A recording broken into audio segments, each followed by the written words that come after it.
That's like a new thing that it does. Do you guys get that notice when it's like recording in part? I don't Yes. know. I don't know why Yeah. it started doing. It even asks if you want to stay or go. That's crazy.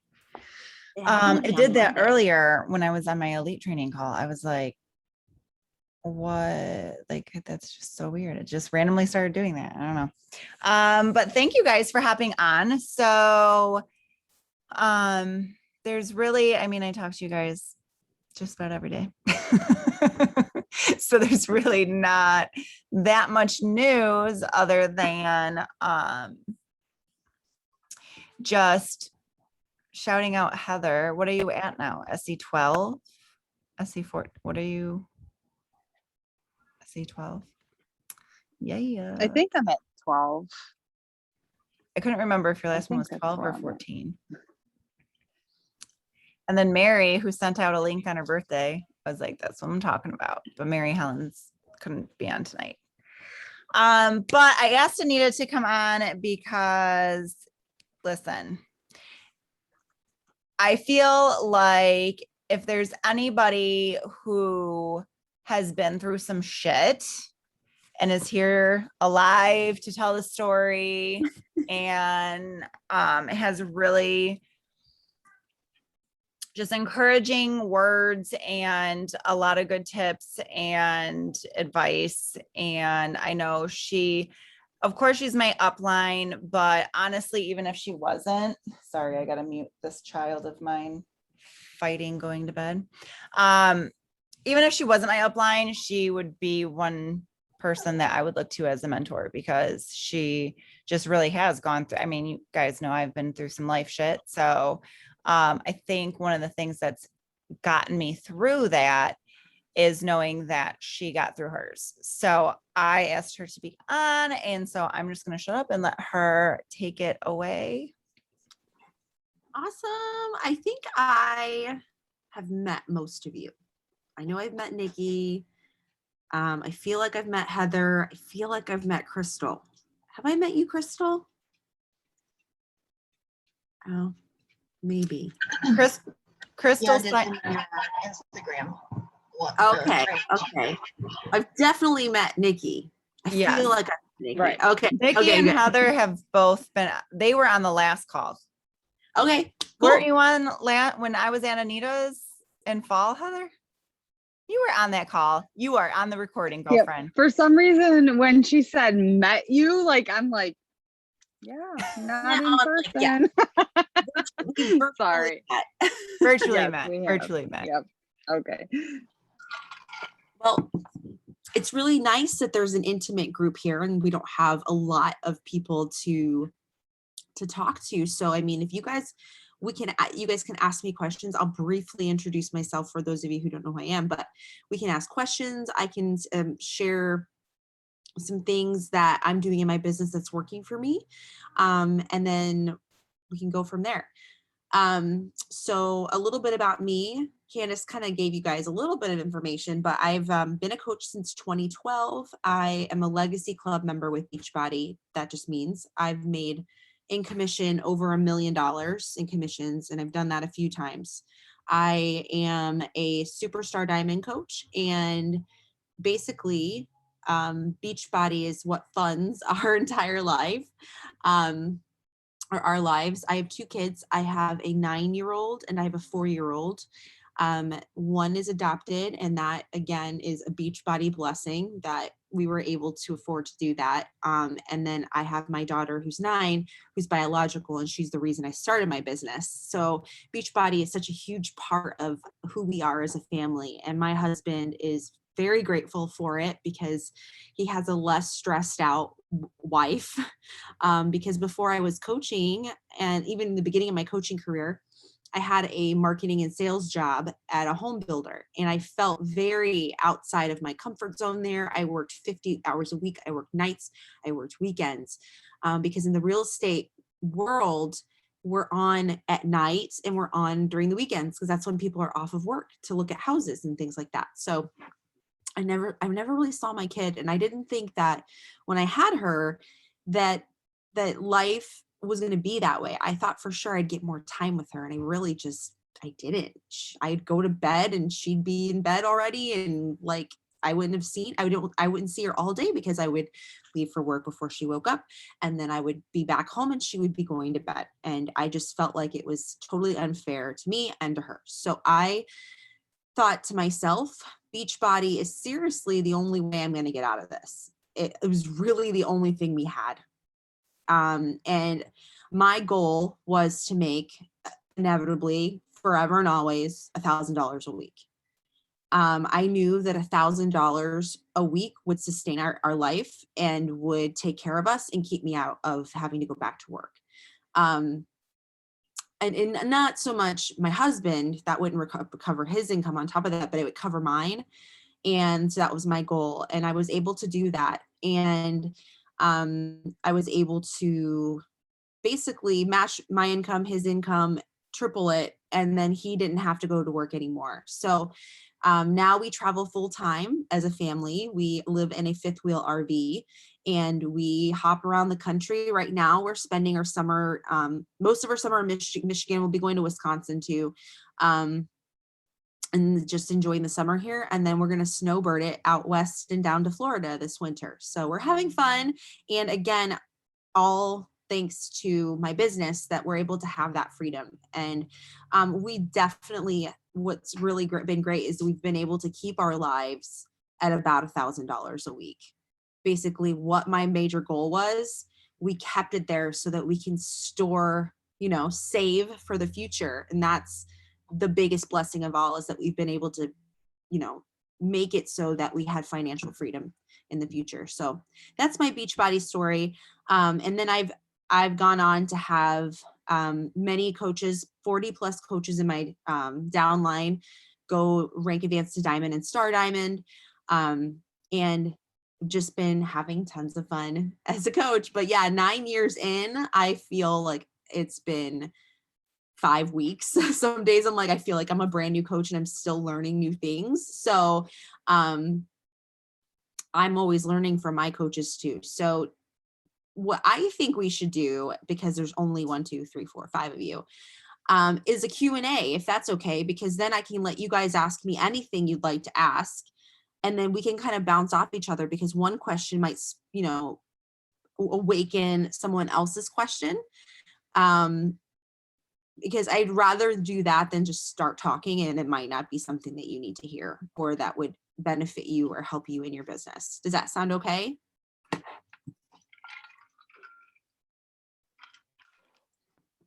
Okay. I can ask first if you don't mind. Heather, yes, go for it. So how long did it take you from start to hitting that $1,000 a week goal? I'm trying to think. 18 months. But please don't compare yourself to me. Oh, I mean, I'm not. I need to know what's out there. I just want to caution that everyone's trajectory looks totally different. I personally just had one baby at home. So when I got home from work, I could just sit and do Beachbody because I had nothing going on at night other than hanging out with my husband, and he had to work too. And then on my lunch break at work, I would work, and before work, I would work. So I had a lot of time to build my business. And then when I left my job, at Allen Edwin, my husband helped me a ton with my daughter. So I was able to really pedal to the metal, build my business like a crazy person. So about 18 months is when I went 8-star diamond. And then I hit Legacy Club after 3 years. So it did take some time to get going in those first 18 months. And then it caught fire just by doing everything on that business activity tracker. And doing it at that point, because I was a crazy person, I was doing that business activity tracker like 3 or 4 times per day. At this point, I don't have to do that anymore. So I do have a lot more freedom. I think I maybe work my business a few hours a day at this point, and then I focus on homeschool and traveling and all that fun stuff. But I was able to put in 8 to 10 hours a day. That's how crazy I went gung-ho with my business. But when you're backed against a wall like that and you're like, I cannot go back to work and we have zero options, like there's nothing else I can do, you find a way. And I just like made myself completely beach body and baby. That was it for, and I would say the main number one most important aspect of it all was my personal transformation. I lost 70 pounds. And I didn't just lose weight, I got epically ripped and muscular. And I really shared that. Like if you go to my Instagram and you scroll back 7 years, you'll see I was doing a bikini competition, I was bodybuilding. And that certainly helped my business because I had a lot of women coming to me because they wanted to reach goals like that. I was just very disciplined in my nutrition and my fitness, and I was able, and actually think back to that time and I'm like, what did I eat? Did I do 2B mindset? Did I do 21 day fix? And I'm like, no, I just ate clean and I ate a lot of like fruits and vegetables and meat, and I was constantly eating. So it looked a little different for me then. I was 25. Now I'm 35. So, but yeah, 18 months. I know I just gave you like a super long-winded answer. So sorry. I will say Eric is a dream. Listen, when Jake and I got together, I would tell him stories about Eric. He met him on a success trip and just thought he was like a great guy.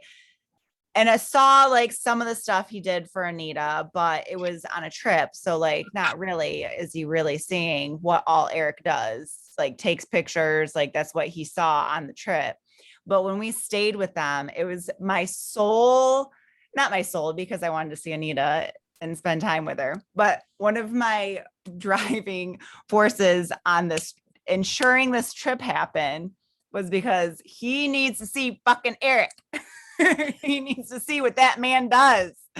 And let me tell you, we left their house and the entire way home, he goes, I will never complain about Beachbody again. You need to work, you fucking work. You do what you need to do. And like ever since, he's just like, nope, like I get it. I get it now. I get it. Awesome. And I was like, yes. Yeah, I am very fortunate. Eric is very supportive. And super dad. So I do a lot with the kids, but if you ask them, they'll say daddy is like main, right, Scarlett? Daddy is main parent. What? Is daddy the main parent? Yes. I'm still there and I'm still a good mommy. You, when daddy's not here, you're in charge. That's right. And they get ice cream and shows. Just kidding. Not so much kidding on the ice cream, but it makes life easier when you're like, if you clean, I will give you ice cream. And they're like, okay, what do I need to do?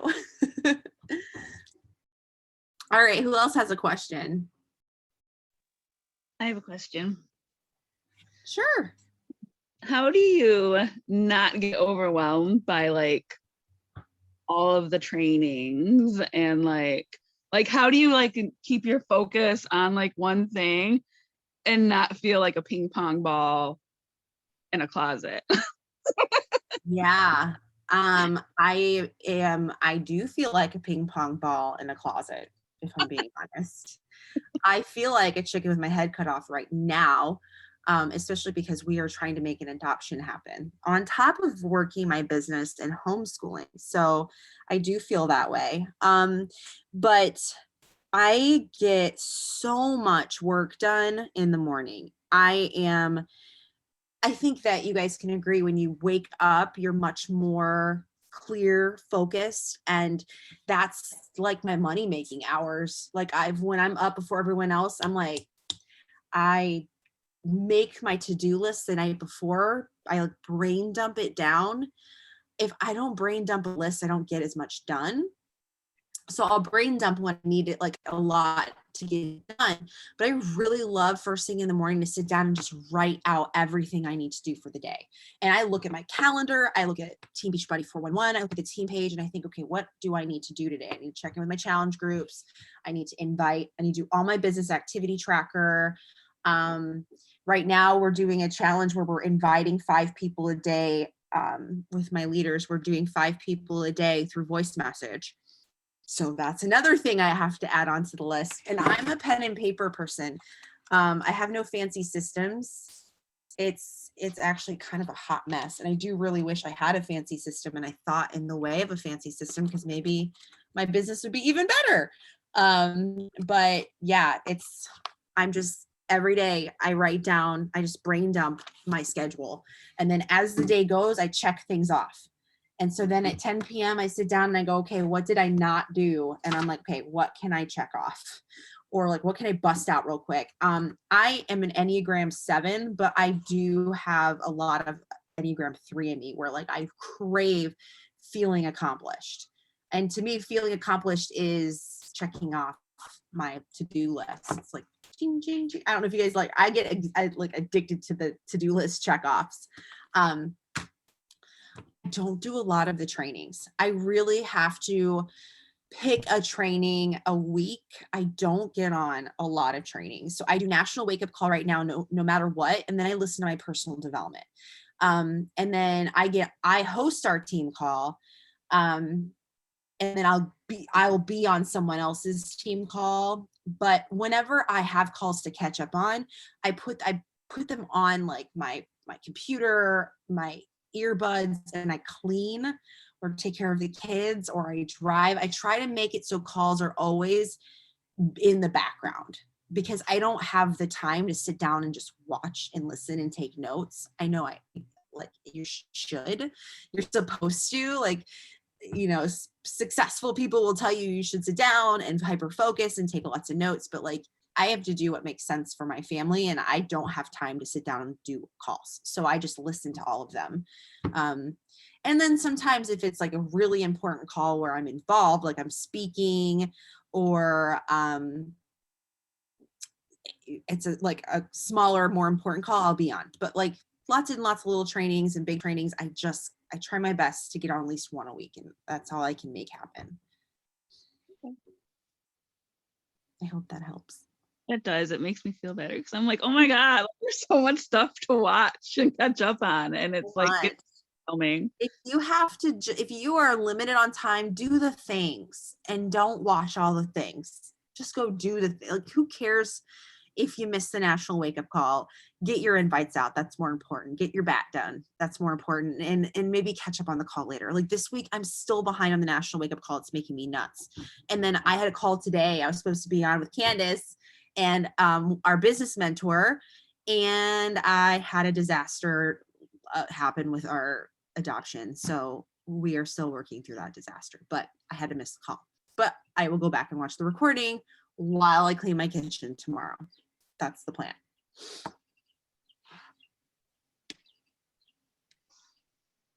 Anyone else? I just am very not technically I'm very technically challenged. I guess that's a better way to word it. So I'm struggling to navigate the website, but every time I do learn something, it makes it a lot easier. And so I don't understand, like, even like what levels are what and what is what. Like, I mean, I'm literally brand new and I'm trying to learn, but I really don't understand a whole lot of it. Are you talking about like team cycle bonus and the ranks and things like that? Even like getting people, like, I don't even understand like the commission, like any of it. Okay. Well, as far as commission, here are a few things I want you to watch. If you go to YouTube, you can search Beachbody compensation plan, and that will tell you how we earn money or what we earn money on. So essentially we make 25% on all retail products, and then we earn what's called a team cycle bonus. On the coaches on our team, their sales, we make a commission from what they're selling. That is something you do not need to stress out about or do anything with. It does not affect you whatsoever as a new coach. As a new coach, your only focus should be retail. As you're starting to meet new people and get challenge groups going, your focus needs to be on hitting Success Club for the first time in your business. So What does that look like? That's 3 challenge pack sales in a month. And that's 3 new boot campers or 3 new challengers that you can help and work with in the following month. And those boot campers are going to be really great prospects for coaches. So how I get people to join my challenge groups is by sharing my own journey on social media. Just sharing my workouts and my nutrition and just being really authentic. I use Instagram stories. I use my Instagram feed. And if you go to my Instagram, it's fit_happy_mom. You can see how I post and what sort of things I post, and get inspiration from that. Also go and look at your fellow team members or your upline sponsors page and see how they're posting. And then you can kind of emulate that and make it your own and do something similar. But this business is all about what you put out there and who you are. So what you put on your social media, what you put on your Instagram, that's what you're going to get back. So you have to be very mindful of sharing your journey and being authentic and consistent. You have to post daily, at least one time on your feed and at least a few times on your Instagram stories, so that you can stay top of mind for people that are following your page, so they can see what you're doing and derive some inspiration from that. But that's sort of how you recruit customers to your challenge groups. But as far as the team cycle bonus goes, I would not worry about that. I can't even explain it to you. That's how convoluted it can seem. But you'll eventually, I think by the time when you hit diamond rank or star diamond rank, it'll start to make more sense gradually. You'll start to understand it. So just focus on finding your first 3 customers, helping them get started, helping them start with their health and wellness journey, and then getting them started with the challenge pack. That's got to be your first goal.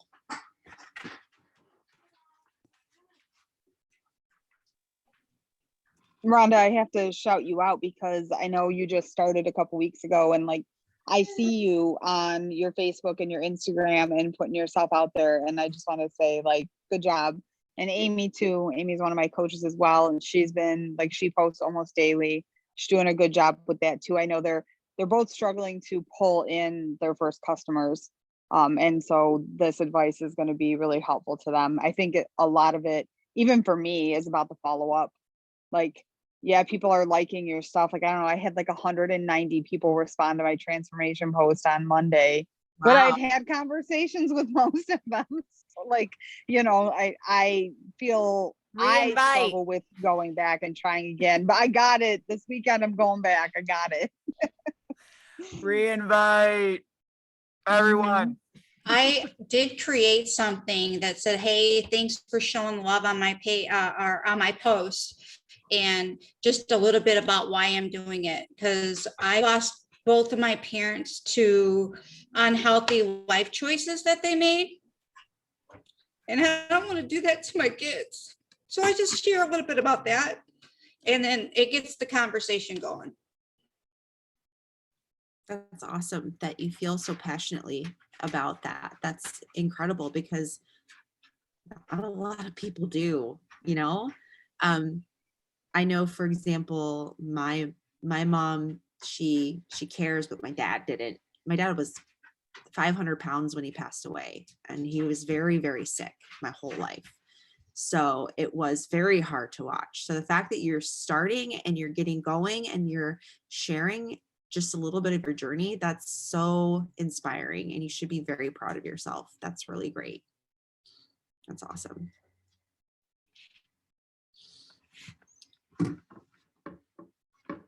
All right. Anybody else have questions? What's your best inviting tip to message somebody and invite them?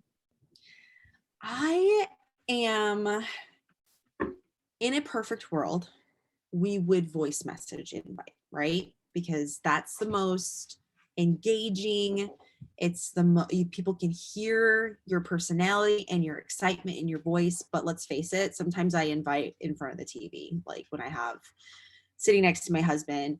My best tip is to really make sure you've got connections built in some capacity, whether it be because they commented back and forth on a post or you've had a conversation. But also, if you don't have connections, don't be afraid to invite either, because you can create a connection and a conversation out of an invite too. Because sometimes I'll just say, hey, thanks so much for following my page. We've never chatted before. Are you on a health and wellness journey? And maybe I can be of assistance to that. And that's it. I invite people to my to my challenge group from my Instagram stories. Primarily, I just swipe up and I look to see who's seeing it, and I shoot everyone an invite, whether it be to my challenge group or to coaching. Right now, I'm inviting to coaching. Excuse me. Oh my God, I don't know why I'm yawning. My coffee is wearing off. I've had so much coffee today, so much. But yeah, inviting, just you don't have to seem like an expert or a personal trainer or some sort of unicorn. All you need to do is be yourself and be honest. I really do say to people, I'm just kind of getting started on, well, not, I don't say this anymore, but when I got started, I would say, I'm just getting started in my journey. I'm looking for a few people to come do this with me. I don't say I'm looking to coach somebody or to personally train somebody. For me, it's like, hey, come do this with me. And if your brand spanking new, you can say that I just started this and I'm looking for a few people to start doing this with me. And that's it. You can say, my favorite invite is, I don't know if you've seen my posts on social media, but I've been trying to make healthier and wiser decisions about my fitness and my nutrition. And I'm putting together a group of women to do a program with me. Would you be interested in learning more about that? Can I send you details? Normally people say, sure, shoot the details over. Then I ask, okay, great. What are your fitness goals? What would you like to achieve? And I kind of go back and forth and have a conversation with them about that. And then I start talking about the details and I send details. And I don't know if Candace has like a script for you guys that kind of maps out details. But that's sort of what I do.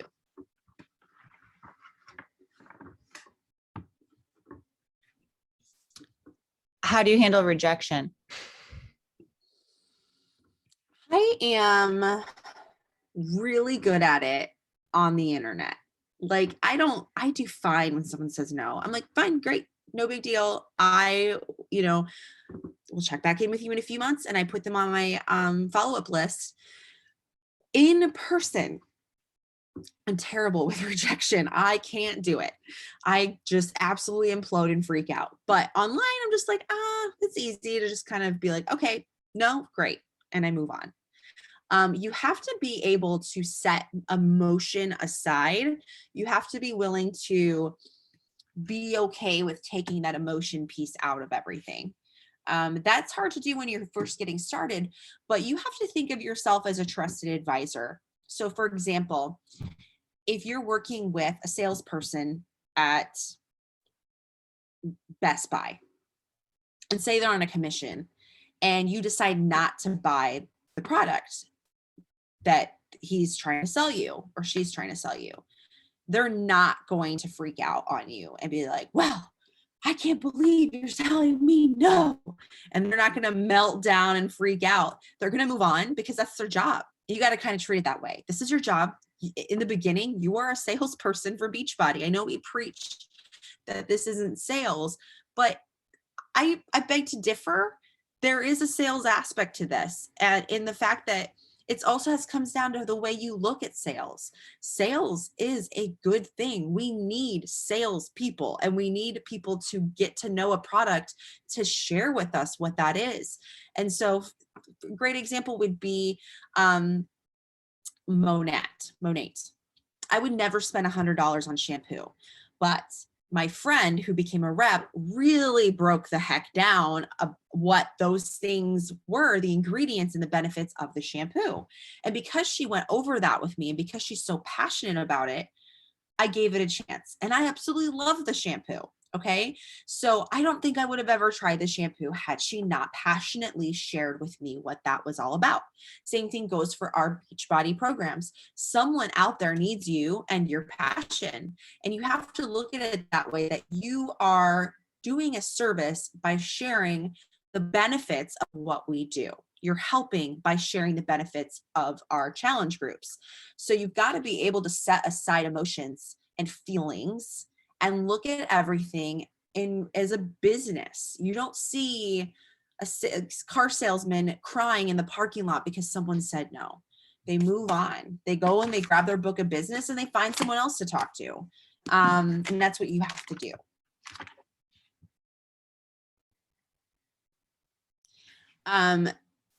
If you guys don't have any other questions, I can kind of just like, especially because there's a couple newer people on, I can share, just basically what the tools to succeed are. What are the basics of just rocking this out? And then you can share that information with your coaches if you're a veteran coach.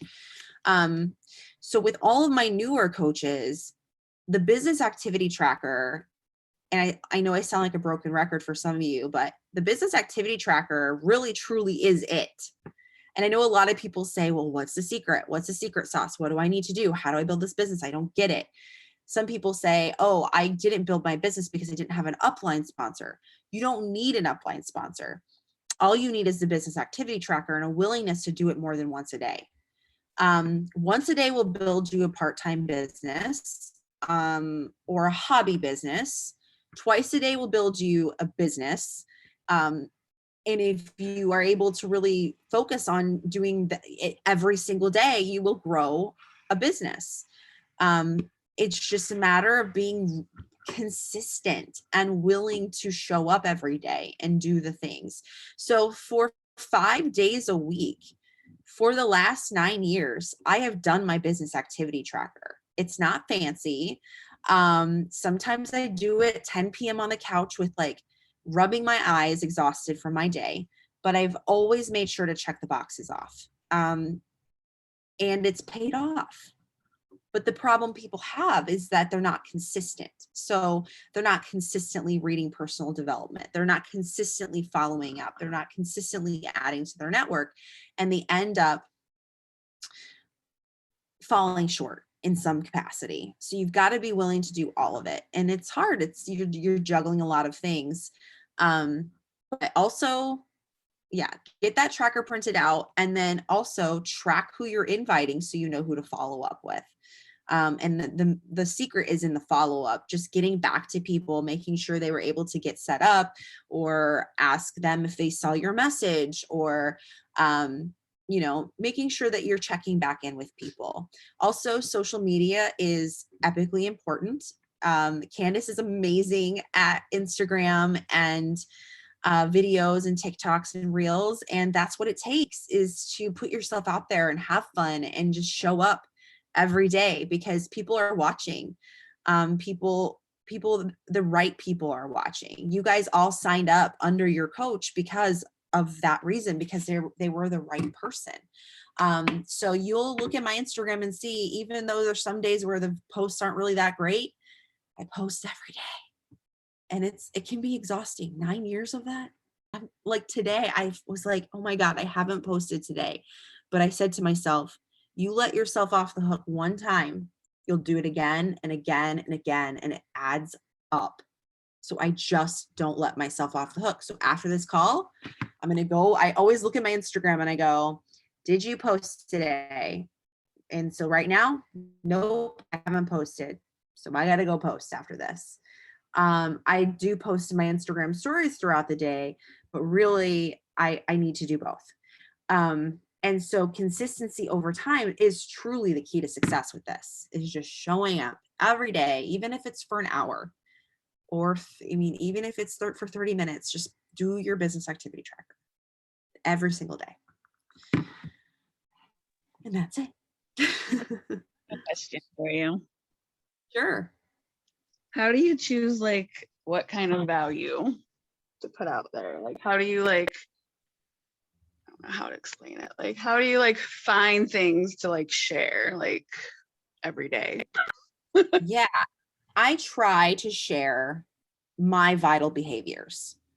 So if you see my page, you'll see fitness, nutrition, my time with my family, my personal development, anything that I'm grabbing from personal development, you're gonna see in here.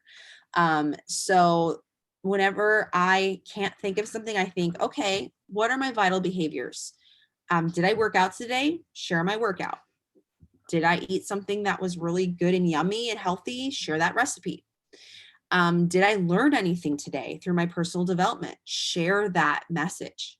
You'll see a lot of like inspiring posts on my page, but I didn't make that stuff up. A lot of that's coming from my personal development over the years. And I just think, okay, what's inspiring to me? And what, how can I share that to help other people and and get other people to benefit from that lesson that I learned.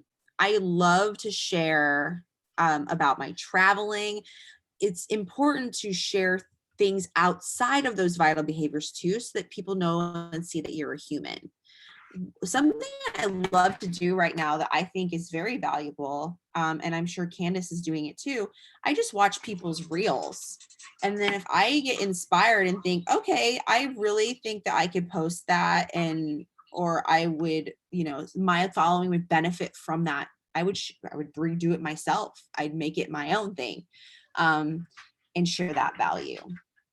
So I honestly have been asking people why they followed me, and whatever they tell me, I do more of that. yeah. So I get a lot of people saying how I'm super empowering and inspiring, and like I have such like these profound, like somebody just commented on one of my posts and was like, that's deep. So apparently I'm a deep human being. So I'm like, okay, well, put out some more deep content then. But yeah, it's definitely a lot of my deep posts that people are saying I'm deep and profound. It's from personal development that I've read over the years. I'm just like re-saying it in my own words. When I struggle to post, it's because I'm not doing my vital behaviors. That's usually it. And today I'm struggling to post because I didn't read my personal development. So I know that I would have probably derived some sort of inspiration from that in some capacity, but yes, it is even difficult at 9 years in. Maybe even more difficult because I'm like, am I running out of stuff to say?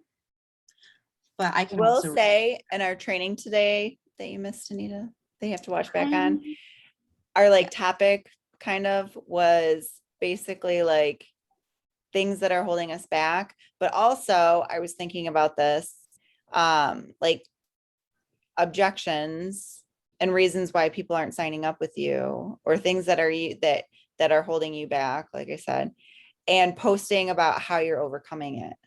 Mm-hmm. That could inspire people who are in that same situation to then be more apt to, like, if a common reason people are telling you no is it's costs too much, then how do you afford it?